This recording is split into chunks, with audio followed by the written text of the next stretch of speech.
Hello, welcome back to the True Seeker Spotlight interview. I'm Adam Jones, the Communications and Outreach Director for the Tulsa County District Attorney. I have the privilege to be interviewing Zack Manley, the Director of the Alternative Courts Program for the Tulsa County District Attorney. Zack, thank you so much for being here. Appreciate you. Adam, thank you so much for having me. We do a lot of great work in the Alternative Courts Program, so I'm happy to share with you today a little bit about what we do. Thank you. Tell me a little bit about your background and how you got to this point in your career.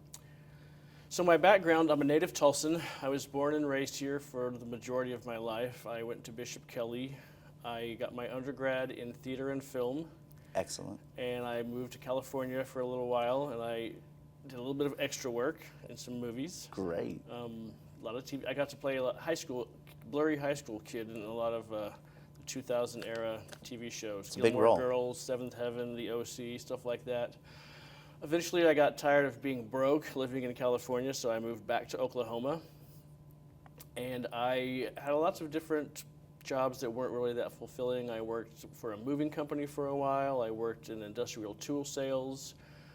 My wife had recently graduated from nursing school around 2017, and she asked me when I'm going to get a real job. And I said, well, I guess I should start looking. And so I decided to enroll in law school. I was in speech and debate in high school, so I was always interested in being able to look at two sides of a situation. Sure. My parents had always said I'd be a great lawyer because I like to argue. And the year before, my next door neighbor, one of our good friends, was murdered. He came to our front yard to return some dishes he'd borrowed, and we were the last people to see him alive, and he was murdered about 30 minutes later. Wow. And it was a cold case for a long time. Actually, in our office, prosecuted it in 2020 and got a guilty plea, 25 years.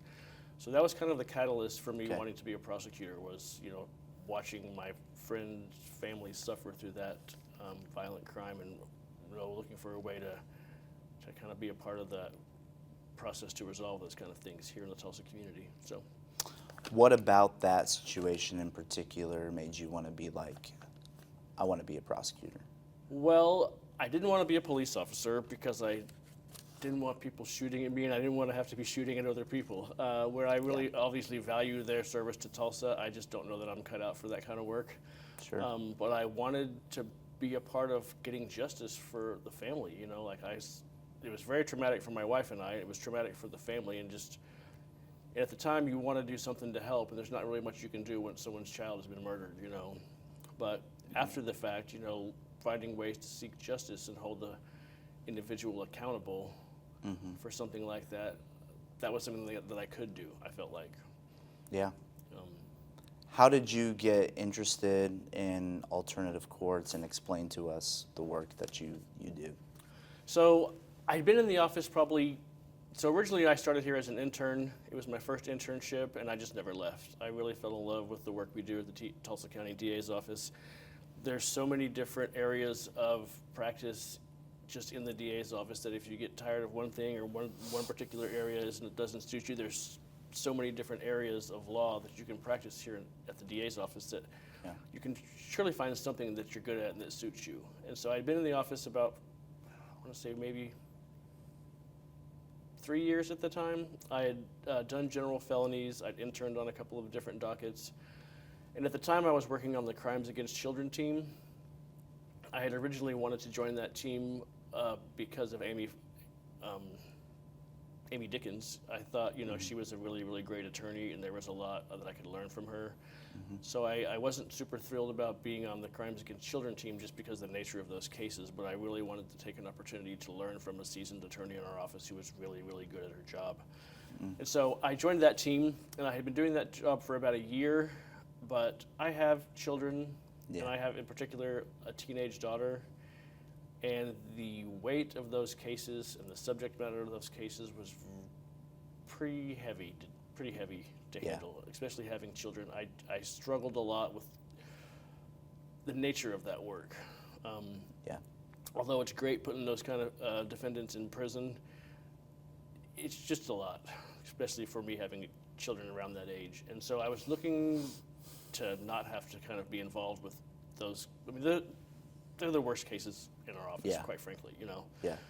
So I was looking to change teams just because of the nature of the work, and the alternative court position became open. I worked overnights at 12 and 12. It's now Grand Mental Health. I worked overnights there when I was in law school. I had to be free during the week so I could go to law school, but I needed something to pay the mortgage. So on the weekends, I would work Friday, Saturday, Sunday overnights at 12 and 12. And so I got a little bit of a taste of kind of what the treatment kind of landscape in Tulsa looks like. Yeah. And it was interesting to see those people coming in at their lowest point, and then it was really rewarding to watch those individuals graduate. And so I got a sense of, you know, what a person's life can look like if they are willing to engage in treatment. So I had a little bit of experience, not from the legal side, but from the sort of therapeutic side. And so when that position came open, I talked to Stephanie Jonas, who was the director of that at the time, and kind of asked her a little bit about what does this job entail, so I would kind of know what I was getting myself into, and it just seemed like a good fit at the time. Yeah. Well, I think there's a certain narrative that maybe the district attorney's office is just looking to put people in prison, and that's all we do. Yes, so that's false, first Right. of all. First thing I would say is that it's pretty hard to get a prison sentence in Oklahoma. I mean, we have lots of, you have a lot of steps in your criminal career before you wind up in Department of Corrections. You know, first, most people start off with a deferred sentence on their first felony if it's appropriate. Obviously, extremely violent crimes and things of that nature aren't going to be recommended probation. But oftentimes you get a deferred sentence, and then your next felony will be a suspended sentence. Sometimes you get multiple suspended sentences. Sometimes you get multiple suspended sentences in other counties. A lot of times, if they violate that suspended sentence, that they will pass sentencing for them to get into compliance. It's only until you have had multiple options for probation that you have been unable to accomplish that you're actually looking at a prison sentence. Right. And on that note, we have the alternative courts programs. We have multiple alternative court programs here in Tulsa. We have a misdemeanor diversion program. We have a youthful drunk driving program for first-time DUI offenders that are under 25. We have a drug court, male and female, a DUI court, male and female. We have a co-occurring alternative court, which is for individuals that have low-level mental health issues, say such as like post-traumatic stress or anxiety, not a affliction that might rise to the level of a mental health diagnosis, but something that, you know, maybe has a little bit of substance use issues and a little bit of mental health issues, so we can try and address both of those. We have a dedicated mental health docket for individuals that have a diagnosed mental health illness. We have a veterans court for individuals who have served in our armed forces.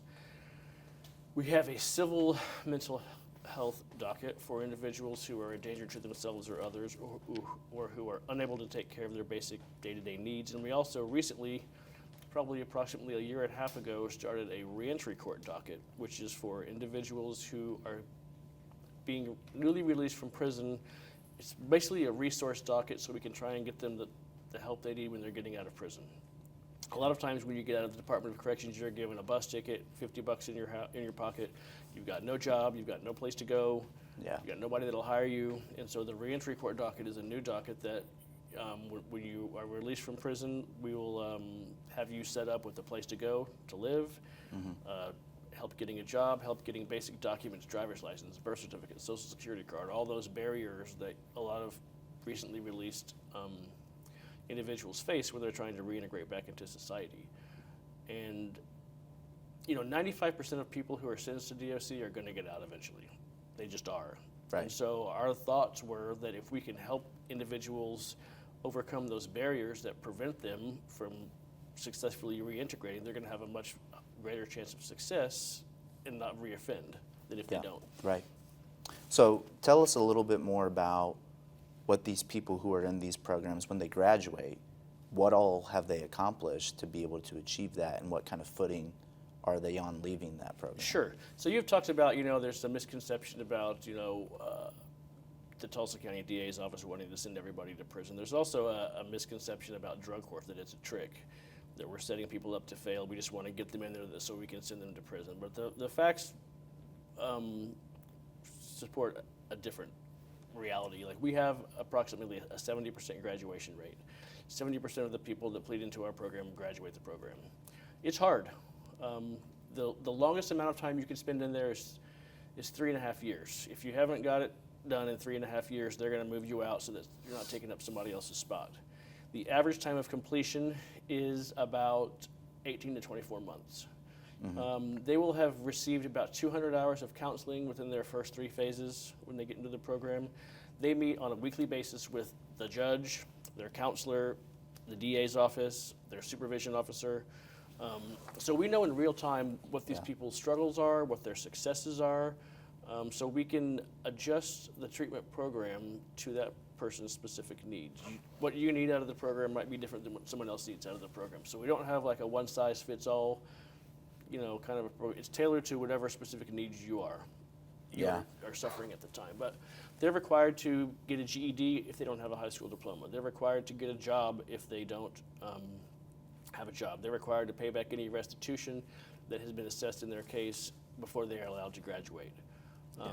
When they get into the 5th phase, they do what's called give back hours, where they just do like 10 hours a week to give back to the community. They're allowed to pick where they want to do it, but kind of a way to get them into the habit of doing something for others. They find it very therapeutic. It seems to help them kind of coast through that last phase, which gets a little bit lighter each phase that you go through. In your first phase, you're coming to court every week.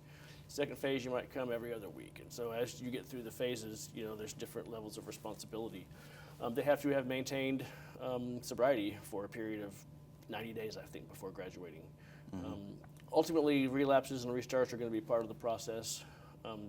That's just part of it.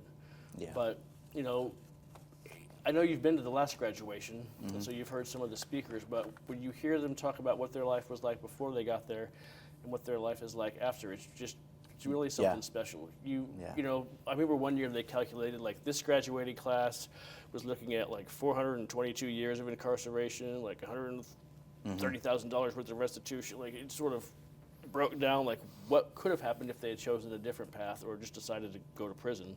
And what's happening now. And you've got people up there with their kids sitting next to them, their families out there cheering, family members that didn't want to have anything to do with them before they got into the program.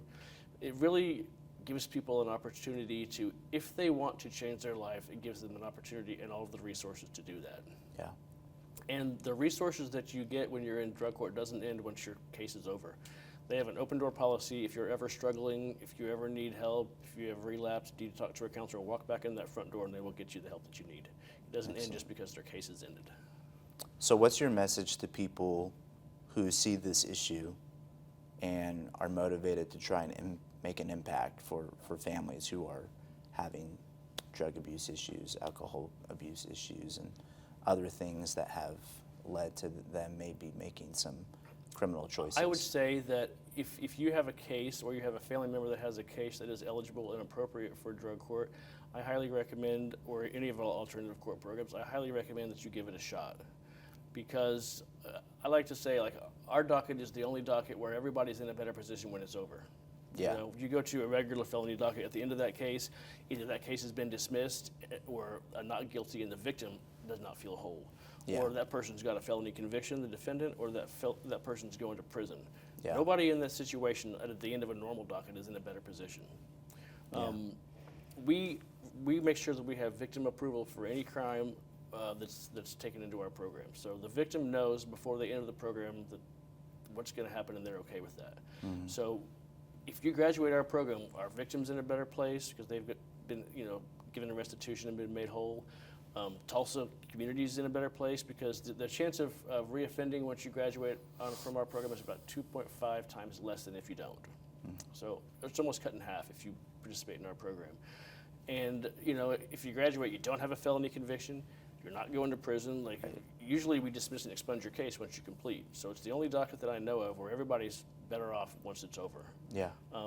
And I just feel like you've got nothing to lose. If your other option is looking at prison or a felony conviction, and we're offering you a chance to avoid both of those things and get you some help with the issues that are causing you to, have these criminal issues in the first place, why not give it a shot? Yeah. Would be my recommendation.